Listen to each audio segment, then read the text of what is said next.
Welcome to the podcast. I'm Michael Fairman. Will Horton is not only one of the most beloved characters on Days of Our Lives, but on daytime television, period. And over the last anguishing months, Will found out the worst news of all. His life was about to be cut short thanks to a brain tumor caused by the serum Will injected into himself to regain his memory. Thanks, Dr. Rolfe. Now, after emotional scene after emotional scene, a Wilson reunion, heartbreaking goodbyes, and moving towards the light, only to find his grandma Caroline guiding him towards heaven, it looks as if Will may have come back from the brink of death. But as viewers know, nothing comes easy for Will. So what could be next? To talk about it all, here's three-time Daytime Emmy winner Chandler Massey. That's a lot of stuff, Chandler. Yeah, Poor well done. Will. Wah, wah, wah. Yeah. Yes. Well, it's sort of an average week in Salem. It's an for average any week. Salemite. Yeah. What have you thought of the whole storyline where, Will learned he had this brain tumor following just after Will and Sonny got rid of Leo? And then were you like, gosh, can't we ever get a break? Or were you like, bring it on? I personally, I was in the bring it on mode, but I could see how Will would not share that. I actually really liked it. I thought I always like when past actions of characters come back to affect the current environment in some way, and the choices come with pros and consequences, pros and cons, and the serum that Will injected while giving him his memory. I was actually pleased to find out that it's not just that's it. You know what I mean? Also, there was inject some strange compound into your body, and things can happen that you don't want. So yeah. So once again, the story to me that's airing right now and to many has shown what a soap opera super power couple Will and Sonny are. I mean, the looks they give each other with not so much spoken words. It's just how they look at each other. And even when they do speak, just the devastation of them potentially being torn apart. Will leaving Sonny behind and Sonny trying to be strong for Will. These are all great beats that play into classic soap opera superpower couples. So Yes. Did you feel that kind of when you guys do the scenes? So, I mean, I think with Freddie, it's just a sense of like uninterrupted connection.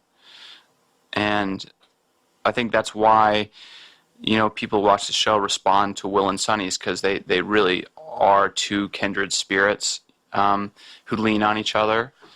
And it was really difficult but enjoyable to go through that, like Will's journey with Sonny right there, because Sonny's presence made it all the more complex and sort of tragic.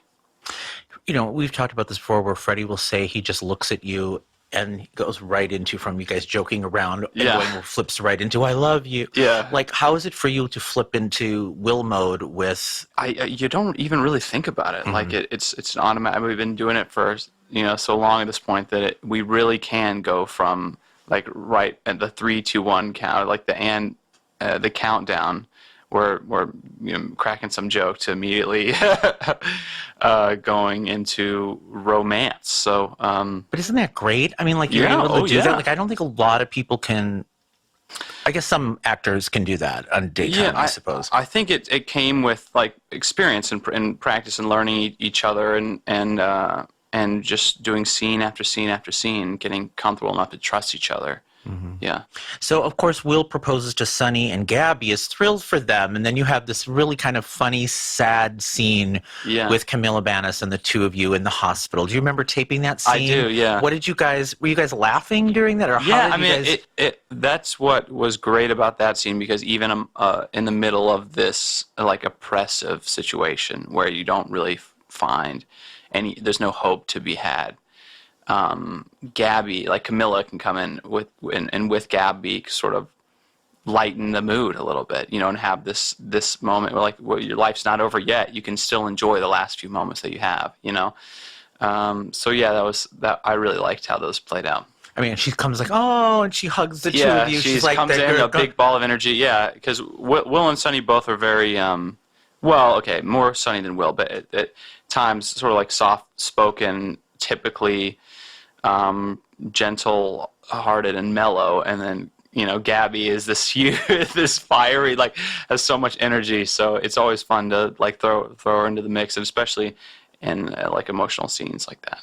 And they've never really forgotten that they have a child together. No, Will and Gabby. Oh, they love each other. They love each other. Yeah, I mean, they love each other through everything. Yeah.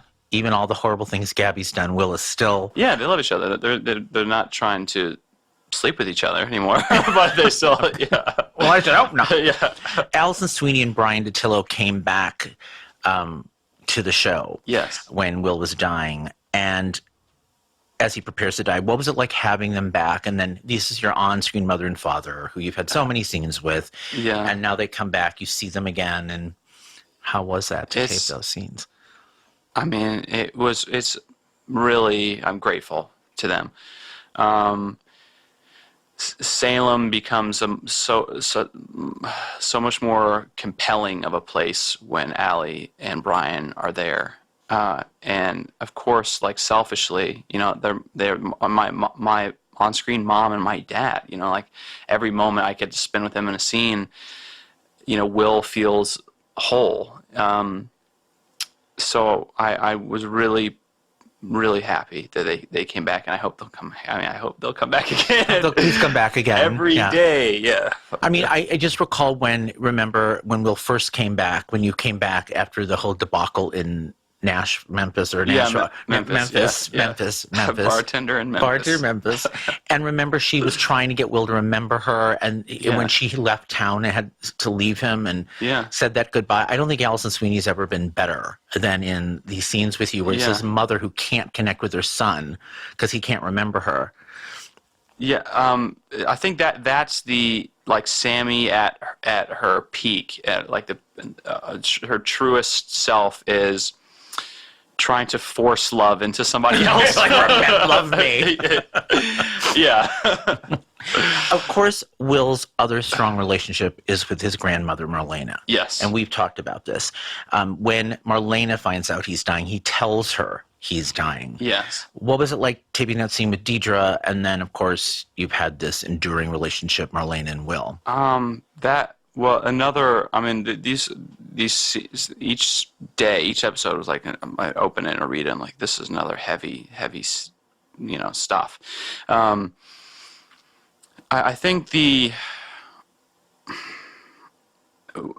dynamic, at least that I tried to infuse into that scene, was that Will was actually, his concern for how Marlena would feel actually trumped his own feelings of fear and like self-pity. Like in that moment, he never wants to say anything that makes Marlena upset, and yet he has to say something that would probably, break her, like truly break her heart, and I think Deidre played that beautifully. I mean, she's a master at, because Marlena's such a strong person. She's a master at showing a strong exterior, but just having true like pain leaking out of her eyes that you can't, you know what I mean? And that's so compelling to watch. 100%. The struggle of trying to stay in control. So I was really grateful to have those scenes with her. Viewers saw the scene where Will crosses over to the light with the help of Caroline, and at the time, the audience does not know why he's seeing this, and then we learn Caroline died as the show honors the late Peggy McKay.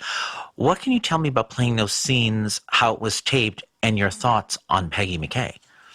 Well, I really liked the Brady Pub being like his purgatory. Yeah. Because it's a nice balance of like, great family memories, but also like he had to work there, so I'm sure he also hated the place, so. He did. And there was, this sort of fog all over the ground, and the lighting was so different than usual. And those scenes were great. And I really liked that they left it sort of ambiguous, because it's up for the viewer to decide, like, did Will really go to some place and meet the real Peggy?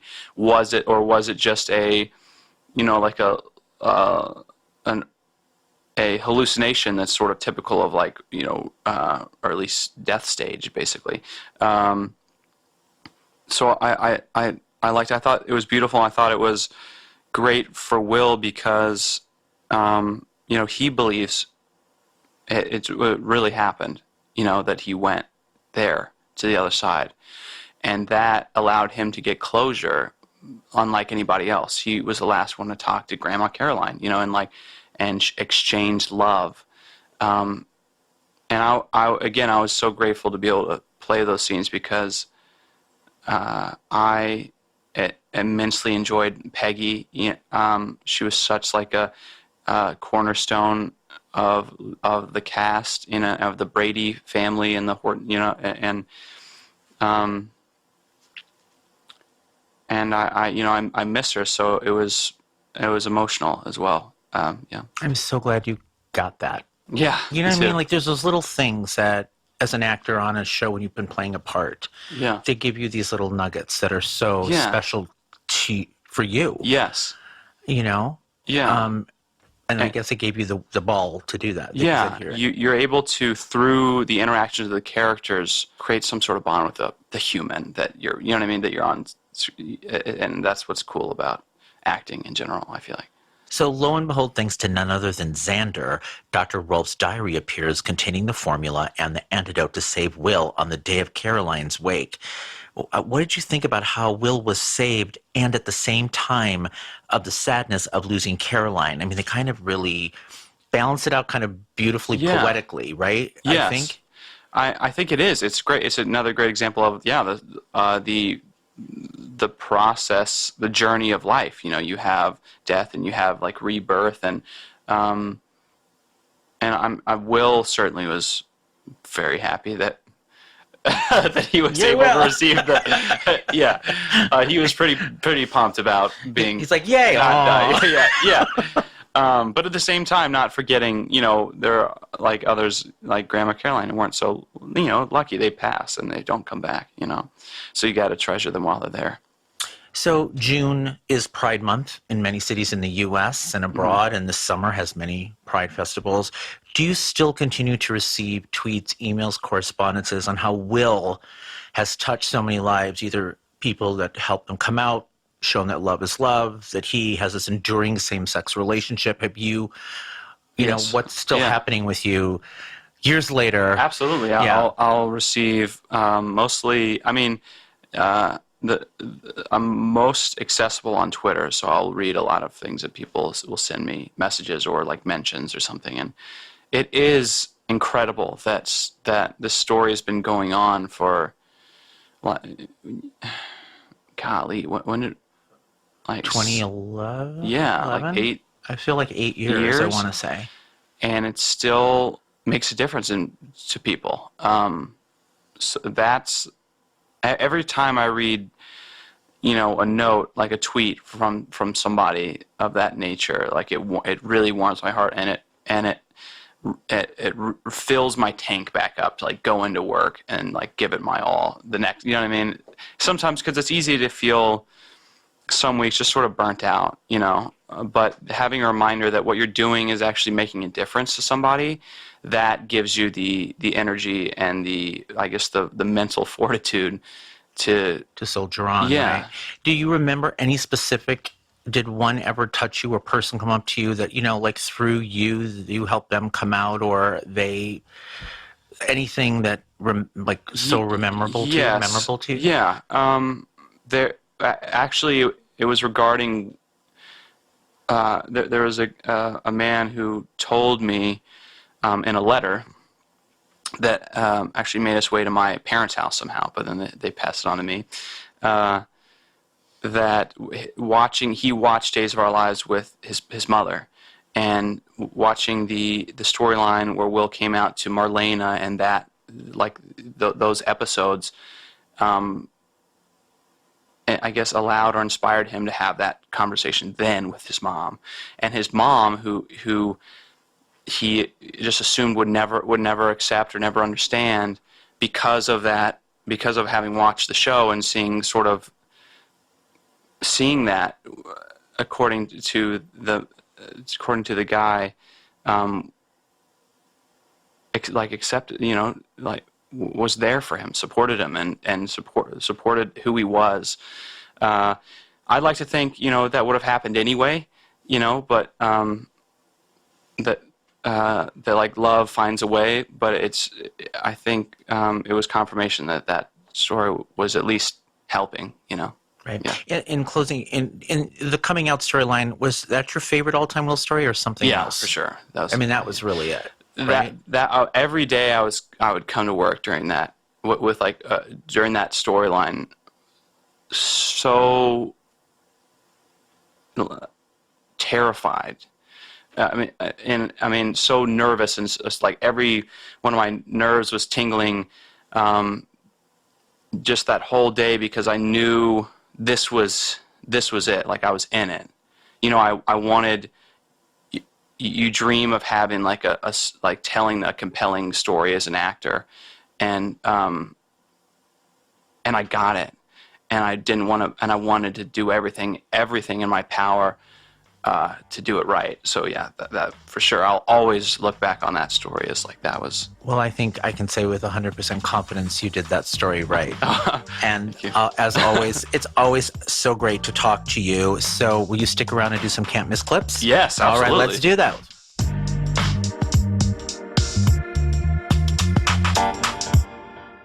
Here's your Can't Miss clip for the week of June 10th.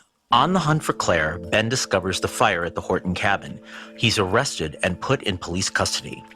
Ben gives a statement to Commissioner Eve Devereaux, who is adamant about nailing him for the fires. Sierra and Claire arrive at the police station, where Eve tells them both Tripp and Haley are alive and Ben is responsible. Sierra seeks answers, and Ben puts the pieces together and tells Sierra that the person who started the fire was Claire. Finally, Sierra knows the truth. Take a listen. You saw Claire set the fire? No. Then how can you be so sure? You remember when I asked Marlena to hypnotize me? And I told you that I heard music outside the cabin where you almost died. Yeah, but what does that have to do with Claire, Ben? It was her ringtone. When Claire was serving us at the cafe, her cell rang. It was the same ringtone that I heard that night at the cabin. Sarah, which means that she was there. Which means it explains why she had the lighter, which she used again today. Oh my God. No, it can't be true. I'm sorry. No. I'm sorry. No. Claire set both of those fires. She tried to kill you.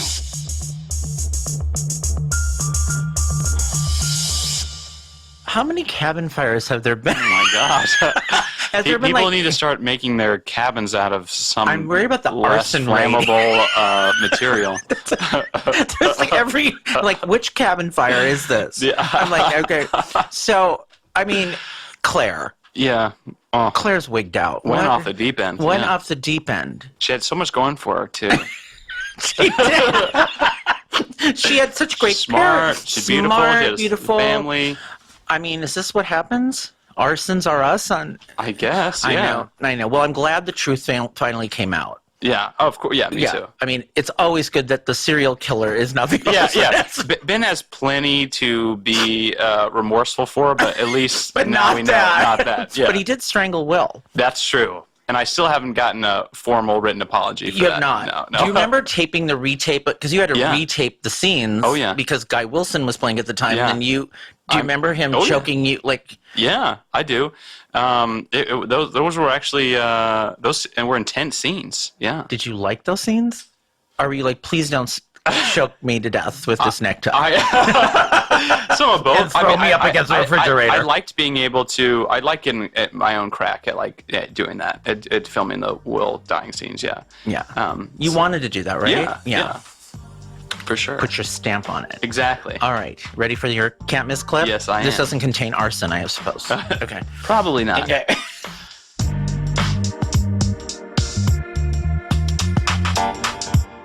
Here's your can't miss clip for the week of June 17th. Rex approaches Will's grieving family with the news of an antidote that could save his life. They are unaware that Will has flatlined and has crossed over to a special version of the Brady pub filled with a bright white light. He is received by his great-grandmother Caroline. Back in Salem, Roman receives an upsetting phone call. Kayla administers the antidote and Will slowly comes to, surrounded by family. He tells everyone about his experience. Here's what happened next. I looked up from the picture and I saw her sitting at a table. So I went to her and she said she had something to tell me. So I took her hands in mine and I helped her up. And she sort of like cocked her head, looked me right in the eyes and said, "Now was not your time." That I needed to go back to Sonny and Ari and all of you, everyone who loved me and needed me. The last time I looked at her, she was holding me. She's sending me home. To you. I do that all the time. When I'm in trouble, I imagine No, Grandma. I wasn't imagining it. It really happened. I had her hands in mine. I talked to her. I held her. I came back because she told me to. Well, it's not like you were on the other side or something, you know? And Grandma's still alive.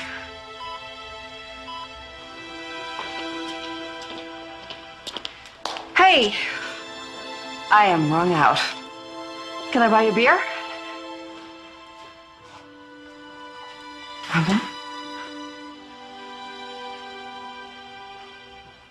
What?